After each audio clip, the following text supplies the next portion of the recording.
বাংলাদেশের রাজনীতিতে আবারও উঠেছে একটি পুরনো প্রশ্ন, জামায়াত ইসলামী কি ক্ষমতায় ফিরতে পারবে?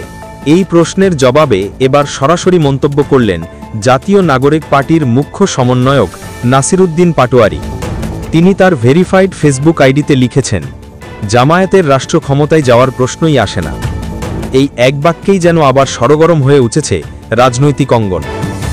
নাসিরউদ্দিনের মতে জামায়াতের অতীত আচরণ এবং রাজনৈতিক দর্শন বাংলাদেশের স্বাধীনতা, মানচিত্র ও জাতীয় চেতনার পরিপন্থী। তার ভাষায়, যতবার তারা ফিরে আসতে চেয়েছে জনগণ প্রতিবাদ জানিয়েছে।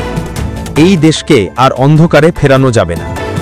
এই বক্তব্য আসে এমন সময় যখন মাত্র একদিন আগেই জামায়াতের সহকারী সেক্রেটারি জেনারেল রফিকুল ইসলাম খান বলেছিলেন, ছাত্র সংসদ নির্বাচনের মতোই জাতীয় নির্বাচনে নীরব বিপ্লব হবে।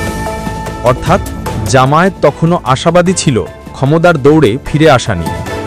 কিন্তু নাসিরউদ্দিনের এই মন্তব্যে স্পষ্ট, এনসিপি এবং জামায়াতের পথ এখন আলাদা। এর আগেই এনসিপি আহ্বায়ক নাহিদ ইসলামও জামায়াতের আন্দোলনকে রাজনৈতিক প্রতারণা বলে মন্তব্য করেছিলেন।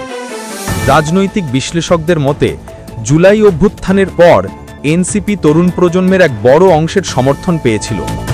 তবে জুলাই সনদে জামায়াতের স্বাক্ষর আর এনসিপির তা না করা, এই ঘটনাই দুই দলের সম্পর্কের দূরত্ব স্পষ্ট করেছে। নাসিরউদ্দিন বলেন, এই দেশে মত প্রকাশের স্বাধীনতা আছে, কিন্তু সেই স্বাধীনতা ষড়যন্ত্রের ঢাল হতে পারে না। তিনি সতর্ক করেন, প্রশাসনের ছদ্মবেশে অনুপ্রবেশ বা ধর্মের নামে রাষ্ট্র দখলের চেষ্টা সফল হবে না। তার এই বক্তব্যের পর সামাজিক মাধ্যমে শুরু হয়েছে নতুন বিতর্ক। জামায়াত কি সত্যিই রাষ্ট্র ক্ষমতার বাইরে, নাকি এটি কৌশলগত রাজনৈতিক মন্তব্য? কেউ বলছেন এটি এনসিপির আত্মরক্ষামূলক পদক্ষেপ, কেউ বলছেন নতুন প্রজন্মের সামনে নিজেদের অবস্থান পরিষ্কার করা। এই প্রসঙ্গে রাজনৈতিক বিশ্লেষকরা বলছেন, বাংলাদেশের রাজনীতি এখন নতুন মেরুকরণের পথে। একদিকে জুলাই অভ্যুত্থানের পর তরুণদের নেতৃত্বে এনসিপির উত্থান, অন্যদিকে জামায়াতের পুনরুত্থানের চেষ্টা। এই দুই শক্তি যদি মুখোমুখি হয়, তাহলে সামনে নির্বাচনে নতুন সমীকরণ তৈরি হতে পারে। নাসিরউদ্দিন তার পোস্টে শহীদদের রক্তের কথা স্মরণ করিয়ে লেখেন, যে মাটিতে মুক্তিযুদ্ধের আহ্বান ধ্বনিত হয়েছিল, সেই বাংলাদেশে বিভাজনের রাজনীতি টিকবে না। তার এই বক্তব্যকে অনেকে দেখছেন নতুন প্রজন্মের রাজনীতিতে একটি নৈতিক অবস্থান হিসাবে।